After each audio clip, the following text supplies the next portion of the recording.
Muy buenas tardes. Buenas tardes, Fray. Buenas tardes, Fray. Buenas tardes todos. Vamos a continuar con la explicación del profesor Estefano de Fiores acerca de cómo en la cultura judeocristiana se ha revalorado la figura de la mujer a partir de la consideración de la virginidad como una vocación, como una llamada de Dios a las mujeres que forman parte de cualquier cultura. Vimos de qué manera la virginidad es valorada en la cultura griega con las vestales, que eran pues vírgenes, sí, que estaban dedicadas al cuidado del templo de Vesta, por eso se llamaban vestales, y que en la religión romana pues esas mujeres se ofrecían como prostitutas a los visitantes de otras partes del Imperio Romano, pero que estaban consagradas al santuario, al lugar donde se veneraba a la diosa Vesta. Y también veíamos de qué manera entre los ortodoxos, en la cultura de la religión ortodoxa, de la cristiandad del Oriente, la virginidad se valoró a partir de los monjes que se retiraban al desierto para dedicarse por completo a la vida de oración, a la vida de contemplación. Y ello tiene que ver porque después de los monjes, pues se organizaron muchos monasterios de mujeres en la religión ortodoxa. Y llegamos a la religión católica, a la religión cristiana, en donde a partir de las cartas de San Pablo se presenta la virginidad como una vocación, como un dedicarse por completo a Dios. Eso lo dice San Pablo en la carta a los Corintios, y después de San Pablo encontramos en varios padres de la Iglesia que defienden la vocación a la virginidad para esas mujeres que querían reunirse en en comunidades dedicadas a la adoración, dedicadas a la oración, a la consagración, dedicadas a adorar a Dios en comunidades religiosas. Y esto concluye o culmina con tres concilios que decíamos la vez pasada. En el concilio de Calcedonia del 451, en el concilio de Constantinopla del 535 y finalmente en el concilio de Letrán del año 649. En esos tres concilios se afirma que la virginidad perpetua de María siempre fue una característica que identificó a la Virgen incluso después del parto. El concilio de Letrán declara que si alguien no confiesa correctamente y según la verdad, siguiendo las enseñanzas de los santos padres, que María es la santa, siempre Virgen Inmaculada, Madre de Dios, por haber concebido bajo la acción del Espíritu Santo, sin semen viril,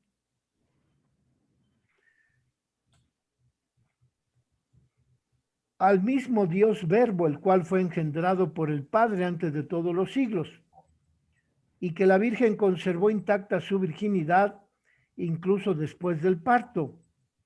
Esa persona que no confiese la verdad de que María es siempre virgen está fuera de la Iglesia. Es el canon número 3 del Concilio de Letrán, convocado por el Papa Martín I. Y con ese texto se declara la doctrina de la Iglesia acerca de la virginidad de la Virgen María antes, durante y después del parto.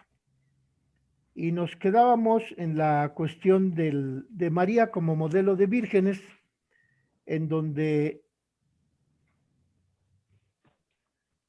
las mujeres se dedican a adorar a Dios a ejemplo de la Virgen Santísima, que destinó toda su persona a la oración, dedicarse al Señor para estar siempre con Él.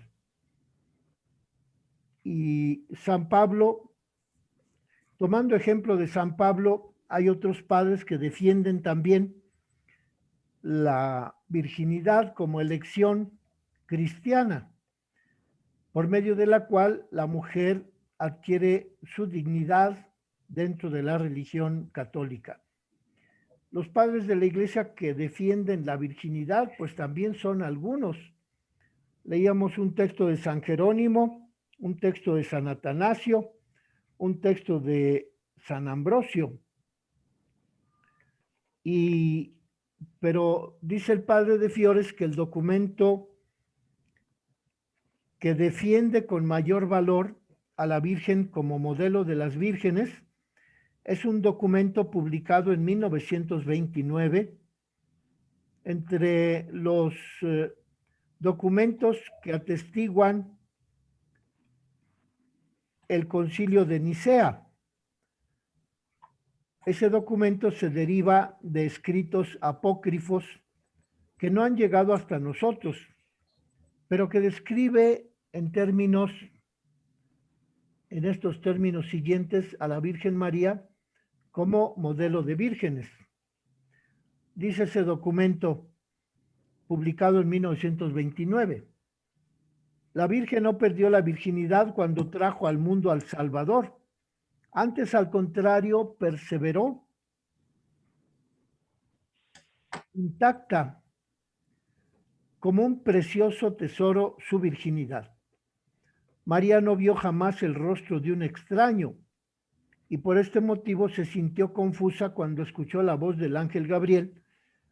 María se sentaba siempre con la cara vuelta hacia el oriente porque estaba orando constantemente. Sus hermanos querían verla y hablarle, pero ella no quiso recibirlos. María dormía, pero solo lo que era necesario. El Señor, que conoce bien a toda la creación, no vio nada semejante a María. Por eso la eligió como madre. Así que si una muchacha quiere que la llamen virgen, debe asemejarse a María. Esta es una descripción de San Ambrosio, de un documento de 1929 que se reúne entre las fuentes del Concilio de Nicea.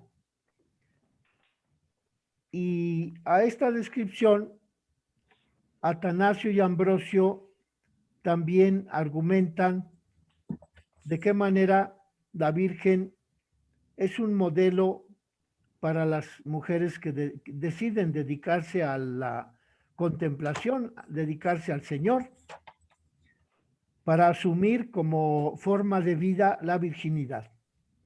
Ello se hizo a expensas de incurrir en una cierta manipulación de la explicación de la vida evangélica de la Virgen.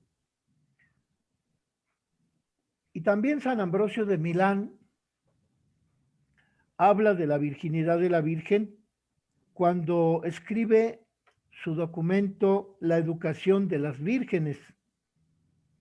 El autor presenta en este documento a María como tipo de la Iglesia en cuanto a la maternidad y a la virginidad, porque está desposada pero es virgen, como la Iglesia, la cual la Virgen, la Iglesia también está desposada, pero sigue siendo inmaculada.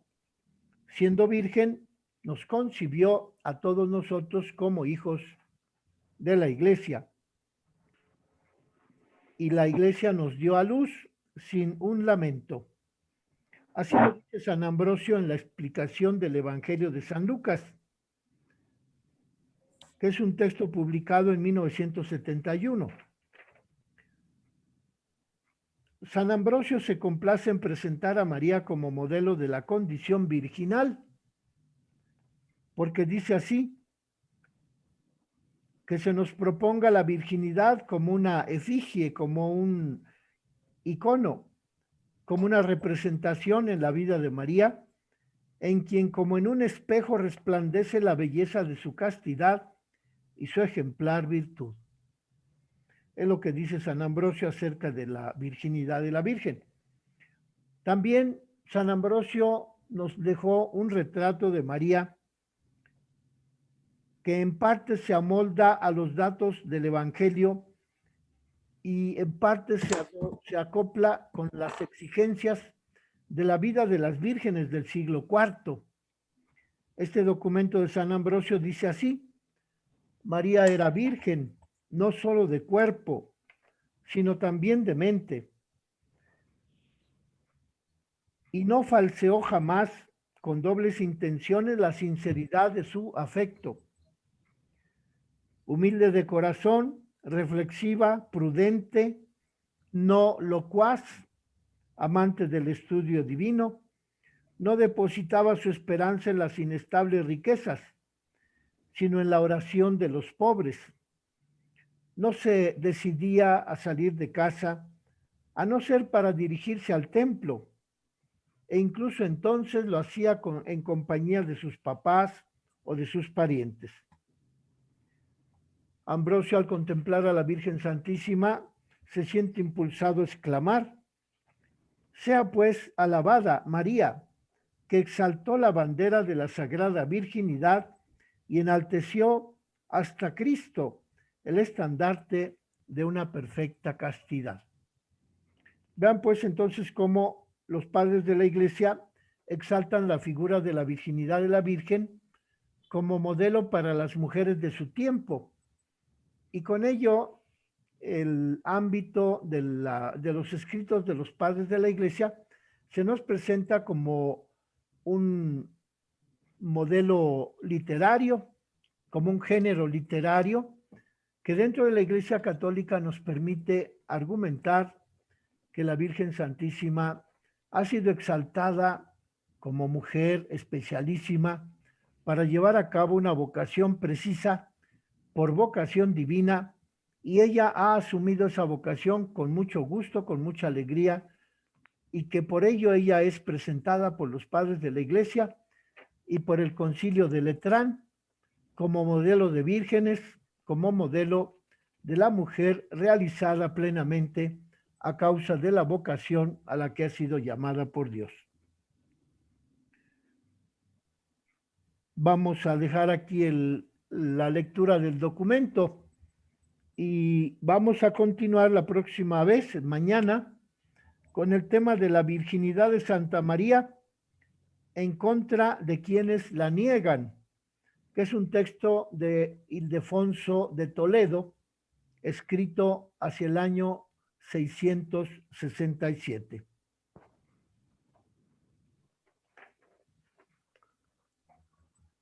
Está bien, Fray. José Luis, tú tienes la página. Sí, 161. ¿Perdón? Estoy en la página 161. 161. Para mañana, por favor. Ahí Sí. continuaremos. Está bien. Gracias, Fray. Muy amable, Gracias, Fray. José Luis. Dios te Gracias. salve María, llena de gracia, el Señor está Dios contigo. contigo. Bendita eres entre todas las entre todas mujeres las mujeres, y bendito es el fruto de tu vientre, Jesús. Santa María,